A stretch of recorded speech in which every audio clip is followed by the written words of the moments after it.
கேட்குதுங்களா எல்லாரும்? தோழர் அம்பையோட கதைகள் எப்படி இருக்கும் அப்படின்னா, நாங்கள் ஈரோடு ஷர்மிளா தோழரோட பேசிகிட்டு இருந்தப்ப சொன்னாங்க, அதை நம்ம படித்து அனுபவிச்சுக்க முடிஞ்சதே தவிர அதை எப்படி வெளிப்படுத்தணும், இல்லை அவங்களோட கதைகளை நம்ம எப்படி அதை எக்ஸ்பிரஸ் பண்ணுறது அப்படிங்கிற ஒரு தடுமாற்றத்தோடு நான் ஆரம்பிக்கிறேன். இந்த கதை வெளிப்பாடுங்கிற கதை வீட்டின் மூலையில் சமையலறையில் அந்த புத்தகத்தில் எல்லா கதைகளுமே ஒரு சமையலறை பற்றி, அதில் இயங்குகிற பெண்களை பற்றி தான் அதிகமாக இருந்துச்சு. அம்மை சொல்லப்போனால் அவங்களோட சொல்லாடல் அவ்வளோ ஒரு அழகான ஒரு கவிதை. எப்படி நம்ம ஒரு 4 வரி கவிதை ஒரு 4 வரி ஒரு பக்கம் அப்படிதான் இருக்கும்னு சொல்லுவாங்க. ஆனால் இவங்க ஒரு கதையவே கவிதையாக நம்ம எப்படி கவிதையை எப்படி படிக்கும்போது நம்ம உணர்றோமோ அது மாதிரி அவங்களோட சொல்லாடல், அந்த புரிதல் எல்லாமே ரொம்ப அழகாக அவங்க எழுதியிருப்பாங்க. இந்த கதையோட ஆரம்பத்துலேயும் அப்படிதான். ஒரு பேருந்தில் ஒரு பெண்ணை பற்றி அவங்க தன் குழந்தைக்கு பால் கொடுத்துட்ருக்காங்க. அதையெல்லாம் அழகாக அவங்க வர்ணித்து இந்த கதையை தொடங்கியிருப்பாங்க. இந்த கதையில் ஒரு 2 விதமான பெண்களை பற்றி அவங்க பேசியிருப்பாங்க. 2 விதமான வாழ்வியல், பெண்ணோட வாழ்வியல், அவங்களோட எதிர்பார்ப்புகள், ஒரு அப்படியான கதை தான் இது. இந்த கதையில் எப்படி சொல்ல போனால் பெண்கள் பற்றி ஒரு ரிப்போர்ட் பண்ணுறக்கு, அதாவது ஒரு என்ன சொல்கிறது, அவங்கள வாழ்வியல் சம்மந்தமாக குறிப்பெடுக்கிறதுக்காக ஒரு டெல்லியிலேருந்து ஒரு பெண் வந்திருப்பாங்க. அவங்கள பற்றி அவங்க ஒரு வீட்டில் ஒரு பெண் இருப்பாங்க. அந்த பெண்ணை பற்றி அவங்க தெரிஞ்சுக்கிறதுக்காக அவங்ககிட்ட சில கேள்விகள் கேட்பாங்க.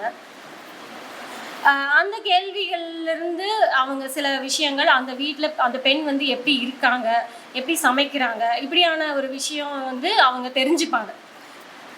அது அம்பையோட கதைகளே ஸ்பெஷல் என்னன்னா, பெண்களை ஏன் முன்னிறுத்துறாங்க அப்படின்னா, இன்னும் பெண்கள் சமையலறையிலேருந்து இன்னும் வெளியே வரல அப்படிங்கிற ஒரு ஆதங்கம் அவங்களுக்குள்ள நிறைய இருந்திருக்கலாம். நம்ம எல்லா பெண்களுக்கும், அதாவது வெளியே வர பெண்கள் எல்லாத்துக்கும் அந்த சமையலறைங்கிறது என்ன சொல்றதுன்னா, அதை தவிர்க்க முடியல. அந்த இடத்த நம்ம தவிர்த்துட்டு வர முடியாத ஒரு சூழல் தான் இன்னைக்கும் நடைமுறையில் இருக்கிற ஒரு விஷயம்.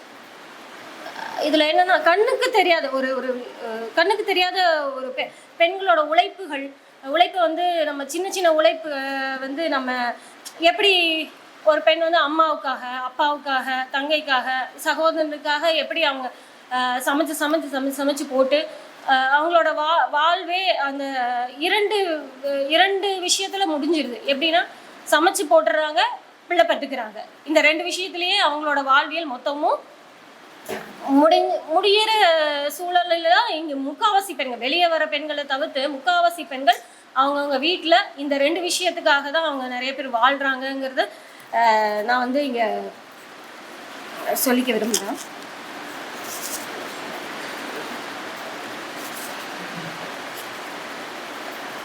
அதில் ஒரே ஒரு வரி இருக்கும். என்ன வரினா,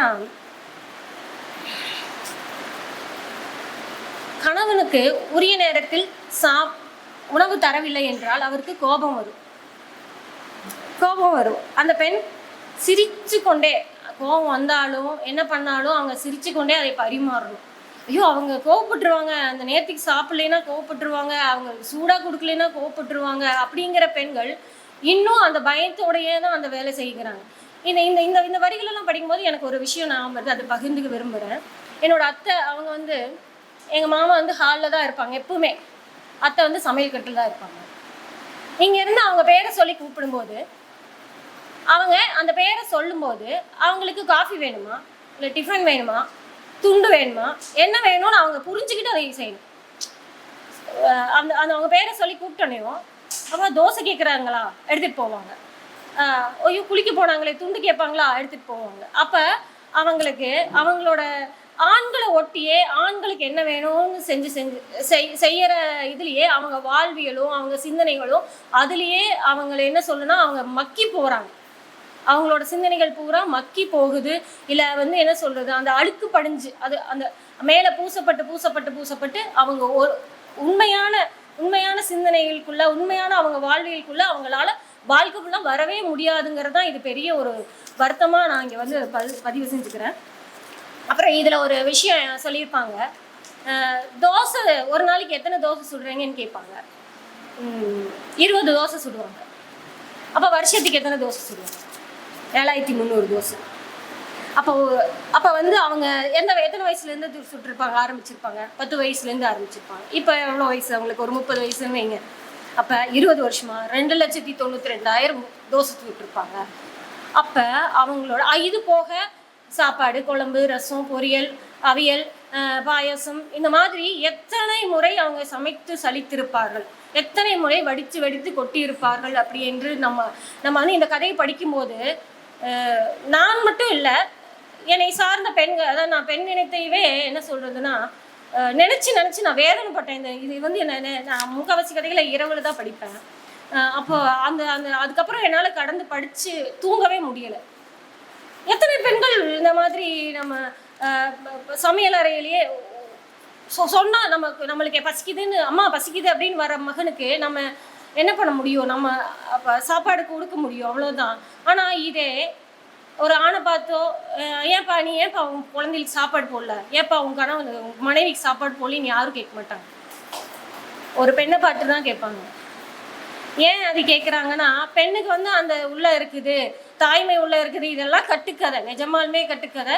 அது வந்து ஆண்களுக்கும் இருக்கு அப்படிங்கிற பொறுப்புணர்வு வந்து நிறைய பேர் இல்லை அப்படிங்கிறதான் நான் வந்து இங்கே சொல்லி வேதனைப்பட்டுக்கிறேன்.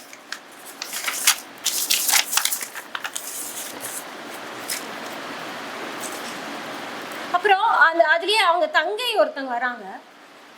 இது வந்து இன்னொரு ஒரு பெண் அந்த கதை, தோசை சுட்டு போடுற ஒரு பெண்ணோட கதை. அப்படின்னா அதில் ஒரு என்ன விஷயம் அப்படின்னா, அவங்க இரவில் படுத்து தூங்கியிருப்பாங்க. அதை அழகாக அம்பை அந்த வரிகளை சொல்லியிருப்பாங்க. அந்த வரியிலேருந்து என்னால் நிஜமாலுமே கடந்து வர முடியல. அவங்க தூங்கிட்டு இருந்திருப்பாங்க. அவங்க கையில் வந்து நூற்றாண்டுகளின் சமையல் வாசனை அடித்தது அப்படின்னு சொல்லி அந்த வரி எழுதியிருப்பாங்க. நிஜமாலுமே இங்கே இருக்கிற எனக்கு தெரிஞ்சு கொஞ்சம் பெண்கள் இருக்கீங்க, உங்களோட கையை வந்து பார்த்துக்குங்க, சமையல் வாசனை தான் அடிக்கும்.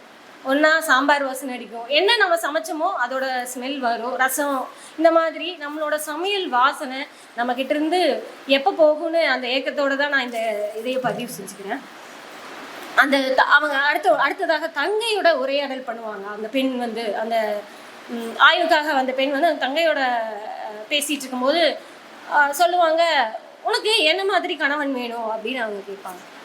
அவங்களோட எதிர்பார்ப்புகளை சொல்லுவாங்க. அந்த எதிர்பார்ப்புகள் எப்படி இருக்கும்னா, நான் தனியாக ரோட்டில் நடந்து போகிறக்கு என்னை அனுமதிக்கணும் அப்படிம்பாங்க. அந்த வரிகள் ஏன் தனியாக, ஏன்னா வீட்டிலேருந்து வெளியே பெண்கள் வரவே மாட்டாங்க அப்படின்னு நினச்சிட்டாங்க. ஆனால் அந்த சூழல், அந்த மாதிரி இருக்கிற சூழலில் அந்த பெண் எதிர்பார்க்குறாங்க, நான் தனியாக ரோட்டில் நடந்து போகிறக்கு என்னை அனுமதிக்கணும் அந்த ஆண், நான் தனியாக ஒரு துணி கடைக்கு போய் ஒரு துணி எடுக்க என்னை அனுமதிக்கணும் அந்த ஆண் அப்படின்னு சொல்லி அவங்க சொல்லும்போது ரொம்ப எதிர்பார்ப்புகள் வந்து ஒவ்வொரு பெண்களுக்கும் விதவிதமாக இருக்கும். ஆனால் இது ஒரு அடிப்படையான ஒரு எதிர்பார்ப்புகளை ஒட்டி அவங்க வந்து அந்த கதைகளை அழகாக சொல்லியிருப்பாங்க அம்பை அவங்க. அதில் அந்த பேரை மட்டும் நான் படிக்கிறேன். அவள் ஒரு பட்டியல் சொல்கிறாள், எந்த கெட்ட பழக்கம் இல்லாதவனாக, நல்ல வருமானம் உள்ளவனாக, தனக்கான சுதந்திரம் தர வேண்டும், தெருவில் நடக்க வேணும், ஹோட்டலில் பலகாரம் சாப்பிட வேணும், கடைக்கு போய் நானே புடவை எடுக்கணும், சினிமா பார்க்கணும், நிறையா ஊர் சுற்றணும். இந்த மாதிரி ஒரு அடிப்படை எதிர்பார்ப்புகளோட தான் அந்த பெண் வந்து ஒரு ஆணை இப்படி இருக்கணும் அப்படின்னு கற்பனை செஞ்சுக்கிறாங்க அப்படிங்கிற அந்த வரிகள் எல்லாம் மிக அழகாக இருக்குது. இப்படி சுதந்திரம் மறுக்கப்பட்ட நடுத்தர குடும்ப பெண்களின் நிலையை லகுவாக மொழிகளில் நமக்கு கடத்து தருகிறார் எழுத்தாளர் அம்பை. அவர் எழுத்தை வாசிக்க அடுக்கடுக்கான பெண்கள் குறித்த செய்திகள், நுட்பமான தேடல்கள், வெளியுலகம் தெரியாமல் உறைந்து போயிருக்கிற பெண்கள் குறித்த அக்கறை நமக்குள் ஏற்படுத்துகிற சின்ன சின்ன தூண்டல்கள் பெண்கள் என்று தோன்றுகிறார்கள். எப்படியெல்லாம் பிரச்சனைகளை எதிர்கொள்கிறார்கள், வெற்றி கூறுகிறார்கள். ஆண்களுக்கு நிகரான சக மனுஷியாக மாற சிறந்த கருத்தாளர்களோடு எழுத்தாளர் அம்பை படைப்புகள் நம்மை ஈர்க்கும், வாசிக்க வைக்கும். வாழ்வியல் சமூக மாற்றங்களோடு பெண்ணியம் குறித்த நமது பார்வையும் நிச்சயமாக மாற வேண்டும். கடைசியாக நான் ஒரு சின்ன கவிதையோட நம்ம தோழர் பாலபாரதி அவர்களோட கவிதையோட முடிச்சுக்கிறேன். அவங்க ஒரு கவிதை எப்படின்னா, வீட்டில் அப்பா சமைக்கிறார், அம்மா பேப்பர் படிக்கிறார், தங்கை கிரிக்கெட் விளையாடுறார், தம்பி வீடு கூட்டுறார் அப்படின்னு நான் பள்ளிக்கூடத்துக்கு போய் சொல்கிறேன். ஆனால் வாத்தியார் இதெல்லாம் தப்பு அப்படின்னு காதை திருகிறாங்க அப்படின்னு சொல்லி அந்த கவிதை வந்து அழகாக பண்ணியிருப்பாங்க.